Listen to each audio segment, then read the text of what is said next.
Choisir un camp. Chapitre 6. Danger. Suite. Louise, 16 juin 1944. J'ai encore du mal à réaliser lorsque je me réveille dans cette chambre que nous occupons depuis la veille. Je me remémore le regard navré de John, la dernière accolade avec ma mère, notre marche dans la nuit, mon effroi de ne pas voir Bernard à mon premier réveil, avant de réaliser qu'il est installé dans la chambre d'à côté. Après avoir suivi la route de Touai jusqu'à la rivière, nous avions obliqué à droite, passant à travers champs, pour rejoindre Vierville, en passant par les chemins bocagés au large du manoir et de la Fisée, nous dissimulant au moindre bruit suspect derrière les haies. Nous avions ensuite traversé, en Gauville-au-Plein, la Fanerie, la Haute et la Basse Addeville, les Crutes, la Marpelée, le Pont d'Ouve et Blacteau. Après avoir traversé le sud de la ville de Carentan, nous étions arrivés vers 4 heures du matin devant le café-restaurant dont mon père nous avait donné l'adresse, ne rencontrant en route que quelques véhicules américains. Des soldats patrouillaient, portant la baïonnette au canon, signe que du combat rapproché pouvait survenir à tout moment. Walter dort encore, et je le contemple, me demandant ce qu'il voulait me dire de plus lorsque nous avions été interrompus par Gustave. Il avait commencé une belle déclaration d'amour, encore un moment intense comme celui de notre premier baiser dans la cave de Madame Magnier, ou la première fois où nous avions fait l'amour. J'enfile la chemise de nuit que je n'ai pas portée cette nuit pour me lever en entendant de légers coups frapper à la porte, derrière laquelle je découvre Bernard, chargé d'un plateau sur lequel il a de quoi faire un bon petit déjeuner pour 3. Il le dépose sur la commode à l'entrée de la chambre, non sans jeter un coup d'œil sur Walter, encore ensommeillé, son corps nu, à peine couvert par le drap. Nos vêtements sont épars au pied du lit. Sous son regard amusé, je pique un tel phare qu'il éclate de rire, ce qui réveille complètement mon amant. Sans demander mon reste, je file vers la salle de bain pour faire un brin de toilette et m'habiller. À mon retour, Bernard s'est installé pour prendre son petit déjeuner et je vois Walter, qui vient à peine de se lever, se diriger tranquillement vers moi dans le plus simple appareil. J'en reste pantoise, laissant même tomber la chemise que je tiens à la main. Il m'étreint pour un tendre baiser au passage, avant d'entrer à son tour dans la salle de bain. C'est à peine si j'ose regarder Bernard, pendant que je me sers une tasse de café et me prépare une tartine. « Alors, monsieur et madame Renaud ont passé une bonne nuit ?» demande-t-il malicieusement. Je préfère ne rien répondre. Qu'il plaisante tant qu'il veut. Je ne veux surtout pas lui donner le plaisir de me mettre en boule. Il sait très bien que ces allusions m'énervent. Je descends aider Désiré et Virginie qui nous hébergent contre un coup de main dans leur café. C'est bien peu pour le gîte et le couvert. Je suis déjà rodée à ce travail, pour avoir joué les serveuses chez mon oncle à Valognes pour les mêmes raisons. Lorsque Bernard descend en costume et en chapeauté, arborant de petites lunettes rondes, je sens que je tiens ma petite vengeance pour son immixtion dans notre chambre, même s'il avait apporté le petit déjeuner. Si tu crois que dans cette tenue tu vas avoir du succès avec de jeunes et jolies carentanaises, tu fais fausse route, frérot. Elles paraissent d'ailleurs plutôt attirées par les ricains. Et pour taper la discute avec les clients, ça ne marche pas non plus. Ça fait trop intello et ça ne te va pas du tout. M'en fous, Serette. Je veux juste aller faire un tour en ville et voir si je peux obtenir des renseignements sur la présence de miliciens dans les parages. Je hausse les épaules et passe derrière le bar pour servir un groupe de GIs ravis de se trouver face à quelqu'un qui parle leur langue, même si c'est avec un accent so British. Walter rapplique bizarrement très rapidement. Serait-il jaloux? En attendant, je lui montre aussi le b.a.-ba du travail dans un café. En tout cas, il se débrouille très bien pour taper la discute avec les clients. Ainsi, la journée passe vite. J'ai hâte de savoir si Bernard a appris quelque chose, mais il revient juste au moment du dîner. Je dois donc attendre un peu pour satisfaire ma curiosité. Nous discutons un peu avec nos hôtes, qui ont eu de la chance que leur maison et leur commerce ne subissent aucun dommage pendant les bombardements. En effet, le hasard a bien fait les choses pour eux, car certaines maisons de la rue Olgat ont été détruites, comme celle qui se trouvait à côté du magasin Lefebvre. Néanmoins, cette rue n'est pas celle qui a le plus souffert dans 40 ans. Le quartier de la gare, près duquel nous sommes passés la nuit de notre arrivée, a été particulièrement touché par les bombardements. Un peu plus loin, dans la rue, au numéro 45, il y a aussi une clinique où les Américains ont installé une infirmerie tenue par le 308e bataillon médical de la 83e division d'infanterie. Elle a été ouverte en 1930 dans l'hôtel Durand de la Borderie, racheté au Renouf, m'explique Virginie. Ce sont 2 chirurgiens de Bayeux, les docteurs Henri-Jeanne et Poulain, qui ont transformé cet hôtel particulier du XVIIIe siècle en clinique chirurgicale avec une maternité. Le bloc opératoire est à l'entresol. Je me promets d'aller y voir de plus près. Walter et moi pourrions toujours proposer nos services comme bénévoles. Nous laissons désirer Virginie pour aller nous coucher. Bernard nous rejoint dans notre chambre pour nous faire part du résultat de ses investigations. Assise entre les jambes de Walter et tout contre lui, j'écoute attentivement mon grand frère, installé à califourchon sur une chaise face à nous. Il paraît qu'un certain nombre de miliciens qui n'ont pas fui, qui ont échappé aux ricains, se réunissent dans un café. Émile est bien connu à 40 ans pour avoir organisé pas mal d'arrestations et d'exécutions. Ce mec est un vrai tordu. Mais ça, je le sais déjà depuis longtemps. Nos années d'enfance, nos jeux sur la plage me reviennent en mémoire. Comment Émile avait-il pu endosser l'uniforme de la milice, collaborer avec les Allemands, massacrer des résistants qu'il connaissait, pour certains, depuis son plus jeune âge? Quelle consternation aussi, lorsque ma mère avait parlé de Charles, entré lui aussi dans la milice, tout ça pour échapper au STO. Quand je pense qu'il lorgnait déjà sur toi lorsque tu avais 12 ans.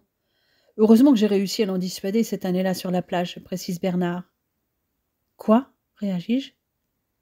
C'est l'année où tu étais allé en Écosse chez tes grands-parents.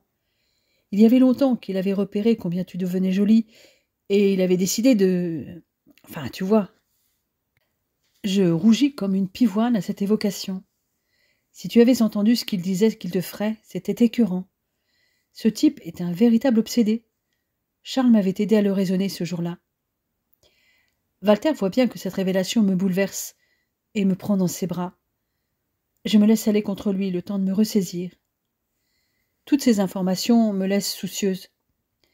Nous décidons de rédiger un message codé que nous demanderons à Désiré de porter à la famille censée héberger mes parents et Bizet.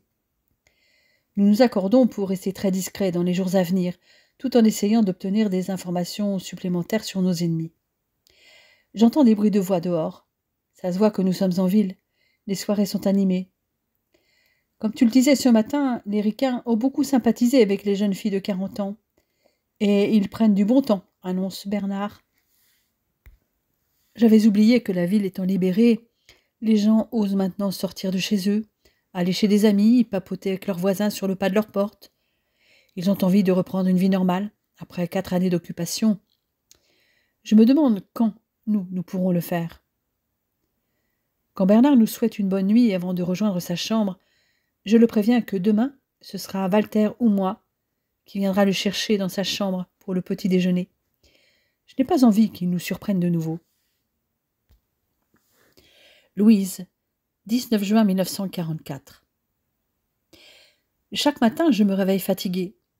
Cependant, je sais pourquoi. Comment dormir quand je partage mon lit avec celui que j'aime? Je ne me reconnais plus. Moi qui aspirais auparavant à être une femme indépendante, je succombe chaque soir au désir si intense que je ressens pour Walter. Lorsqu'il enlève ses vêtements, ne serait-ce que sa chemise, à la vue de son torse nu et musclé, je perds la tête. Plus rien n'existe autour, peu importe le temps.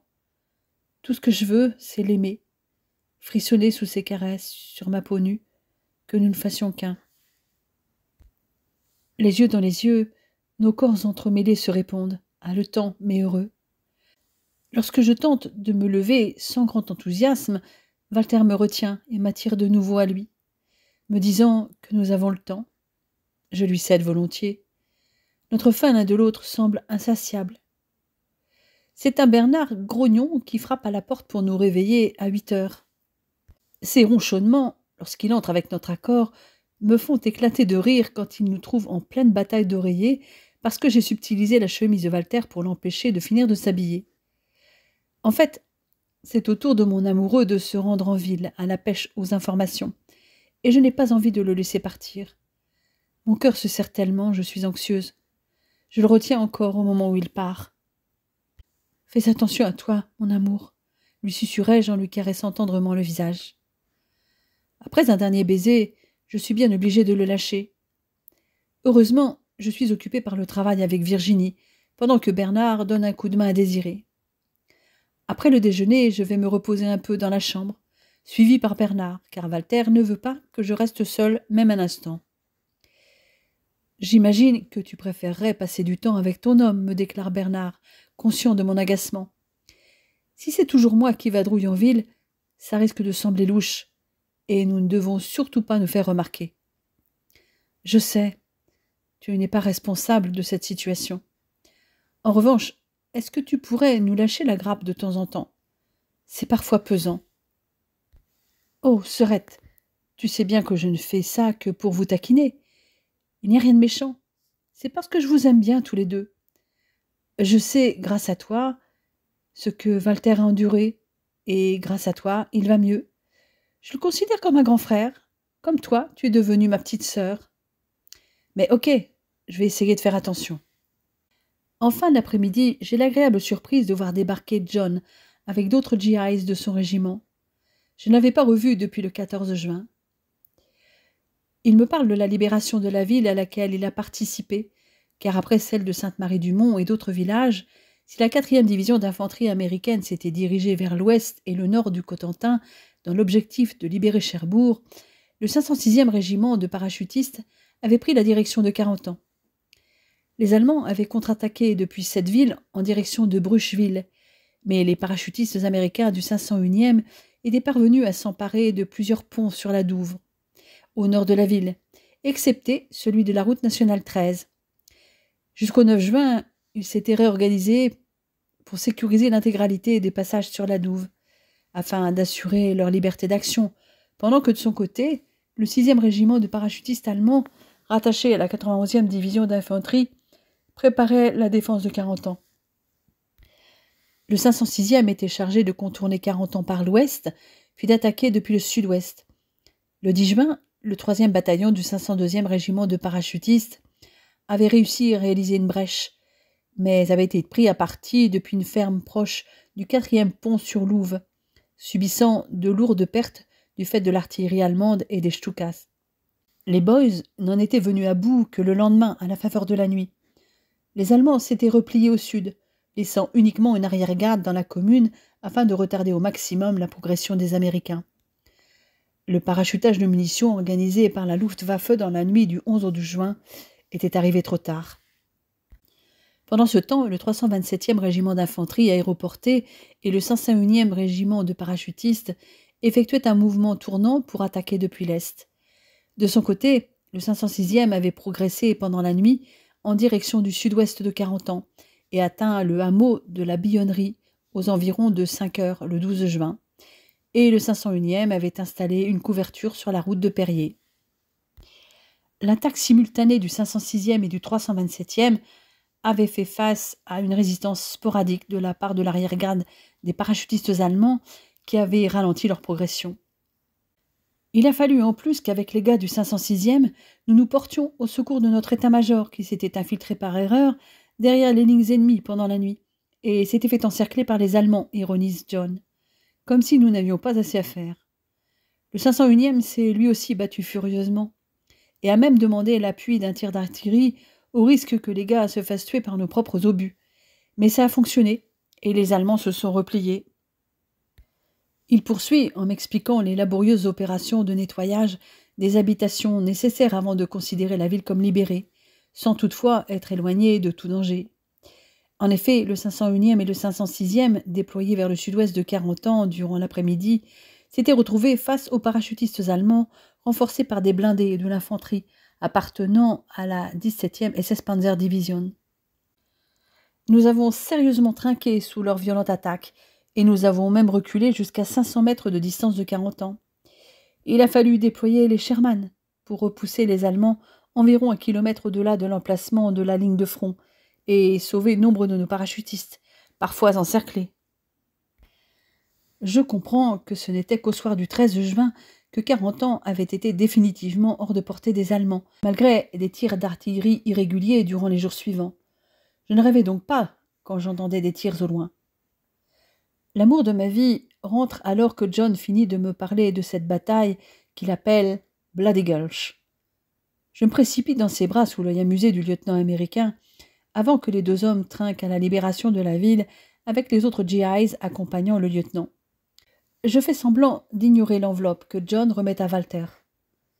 Après le repas, nous nous retrouvons avec Bernard dans notre chambre. Je relate rapidement à Walter ce qu'il a manqué du récit du lieutenant américain, mais je passe rapidement à ce qui me préoccupe. « J'ai bien vu qu'il t'a remis une enveloppe, dis-je à mon amoureux. Alors, dis-nous ce qu'elle contient. »« Nous allons le découvrir ensemble, me répond-il avec un baiser. Je respire quand j'entends que mes parents ébisés sont bien arrivés à leur point de chute. Puis, il y a un mot du capitaine Nixon qui nous informe que la ferme de Gustave a bien été attaquée, mais les assaillants ont été mis en fuite par les soldats américains chargés de la protection de la maison. Toutefois, ils rôdent toujours Dieu sait où. Avec ces informations, nous sommes certains qu'Émile et sa clique nous cherchent. En outre, lors de son tour en ville, Walter s'est rendu compte qu'il y a plus de miliciens en ville que nous le pensions. Ce n'est pas une bonne nouvelle. Des personnes ont disparu ou ont été tuées depuis la libération de la ville. Il semblerait que ces miliciens aient décidé de rester à 40 ans malgré la présence des Américains pour finir leur sale boulot, punir ceux qui se sont opposés aux occupants et à leurs complices, ainsi que ceux qui ont aidé des résistants. Il y a certainement des habitants de cette ville ou des alentours qui sont en danger et qui l'ignorent, se sentant sans doute à l'abri du fait que la zone est contrôlée par les Américains. « Que pouvons-nous faire » demandai-je. « On ne peut pas rester là les bras croisés. » Je te rappelle que ce que moi ou Walter avons entendu, ce sont des rumeurs. En revanche, ce qui est certain, c'est qu'Émile sait que nous nous sommes enfuis. « Nous devons nous protéger, » intervient Walter après un long soupir. « Ce type est complètement fou. Seul, il est déjà dangereux, alors avec des complices. »« Et c'est quoi le plan ? S'en débarrasser, je suppose ?» fais-je en accompagnant mes paroles d'un geste signifiant leur trancher la gorge. « Comme tu y vas, Serette, se moque Bernard. Pour une fille, tu me parais bien violente. » C'est ce qui arrive quand on passe son enfance avec des garçons qui ne pensaient qu'à la bagarre comme toi. Je n'ai pas le temps de poursuivre car Bernard me pousse sur le lit et me balance un oreiller en pleine tête pour me faire taire. Geste auquel je réplique, bien entendu, sous les yeux amusés de Walter. Nous finissons par éclater de rire tous les trois. Aussi inopportun que soit notre petit jeu, il nous a au moins détendus un bref moment. Nous reprenons en effet très vite notre sérieux afin de réfléchir à ce que nous allons faire. Bernard et Walter sont tous les deux d'accord pour que je ne mette pas le nez dehors. De leur côté, ils vont continuer chacun leur tour à glaner le plus d'informations possible sur les miliciens. Boudeuse de me voir enfermée entre quatre murs, je les laisse tous les deux et je file me changer dans la salle de bain. Lorsque nous retrouvons notre intimité après le départ de Bernard, assis en tailleur sur notre lit, face à Walter et encore contrarié, je l'observe pendant quelques minutes. Il est appuyé contre la tête du lit et fixe le plafond, les mains derrière la nuque. À quoi songe-t-il ? Il est si beau. J'aime tout chez lui. Peu à peu, je n'ai qu'une envie, sentir sa peau contre la mienne. Je me rapproche et commence à l'embrasser, une main sur sa nuque, pendant que l'autre déboutonne sa chemise, la fait glisser de ses épaules pour l'en débarrasser. Nos baisers nous emportent loin de cette guerre, qui n'est pas encore terminée, de ces cinglés qui nous pourchassent. Louise, 20 juin 1944. Après une courte nuit, à mon réveil, les idées recommencent à me trotter dans la tête. Bernard et Walter ont encore recueilli un certain nombre d'informations. Mais moi, j'éprouve le besoin de tout mettre par écrit et de classer mes notes. C'est ainsi que je fonctionne. Aussi, après le petit déjeuner, je me mets en quête de papier et d'un crayon. Virginie retrouve dans la réserve un carnet inutilisé et j'utilise un des crayons qui nous sert pour noter les commandes en salle. Je note donc ce que Bernard et Walter ont raconté leur demandant pendant le petit déjeuner quelques précisions. Le moindre détail peut être important. Avec Bernard, nous essayons de nous rappeler les endroits où mon père a mené des missions. Une fois couché sur le papier, la masse d'informations est impressionnante, et elle confirme que nous sommes bel et bien des cibles pour Émile et ses complices. Un peu avant le dîner, alors que Virginie et Désiré s'occupent des derniers clients, je fais un peu de rangement dans la réserve. Bernard est à son poste de garde du corps, puisque Walter est reparti en ville. Lorsque la cloche de la porte d'entrée retentit, Bernard jette automatiquement un œil dans cette direction et fronce les sourcils. Inquiète, je m'arrête et évite de faire le moindre bruit. Mais je le vois se détendre et sourire. Dans les secondes qui suivent, je vois Walter, suivi de mes parents, apparaître juste devant moi. Je me précipite dans les bras de ma mère, soulagée de la voir en forme. « J'ai supplié ton père Ébizé d'organiser ce rendez-vous. Je n'en pouvais plus de ne pas te voir, me dit-elle en m'embrassant. Nous n'allons pas rester longtemps, car à tout moment nous pouvons nous faire repérer. » Pendant que je parle avec mon père, je la vois échanger à voix basse avec Walter, qui lui prend les mains et semble acquiescer à ce qu'elle lui souffle à l'oreille. Puis elle revient vers moi. « Nous devons y aller, chérie. Je voulais juste m'assurer que tout allait bien pour vous trois. Je sais que Walter va veiller sur toi. C'est un homme bien, et qui plus est, très séduisant, ajoute-t-elle plus bas. Mon père fait signe à maman qu'il est temps d'y aller. Après de brèves effusions, je les regarde s'éloigner avec un pincement au cœur. Le soir, de retour dans notre chambre, pendant que Bernard, muni des différentes informations recueillies, étudie une carte de 40 ans et de ses alentours, je rêvasse. Il s'est passé tant de choses depuis le début 1944. Depuis ma rencontre avec Walter, nous pouvons dire que nous avons eu une vie facile. Nous avons dû changer de résidence 3 fois depuis Valognes. Certes, nous passons toutes nos nuits ensemble. Et quelle nuit! Mais je dois rester cloîtrée entre les 4 murs du café de Désiré et Virginie en attendant que nos ennemis soient neutralisés. Je n'arrête pas de ressasser. Pourrons-nous un jour vivre sans avoir à nous cacher, sans nous inquiéter pour nous-mêmes ou nos proches? Je sens une boule me bloquer la gorge. J'étouffe. Mon cœur semble s'emballer. Je me mets soudain à trembler de tout mon corps et je fonds en larmes. Alertés, Walter et Bernard se précipitent vers moi. « Louise !» entends-je dire une voix qui me paraît étouffée, comme si j'étais dans un brouillard cotonneux. Je ne reconnais même pas cette voix qui déclare que je fais une crise d'angoisse. Des bras me soulèvent et me portent sur le lit. Je me sens enveloppée et la voix me dit de respirer par le ventre. C'est Walter qui m'incite à suivre le rythme de sa propre respiration. Petit à petit, je m'apaise, la tête sur sa poitrine. Je m'endors dans un sommeil peuplé de cauchemars.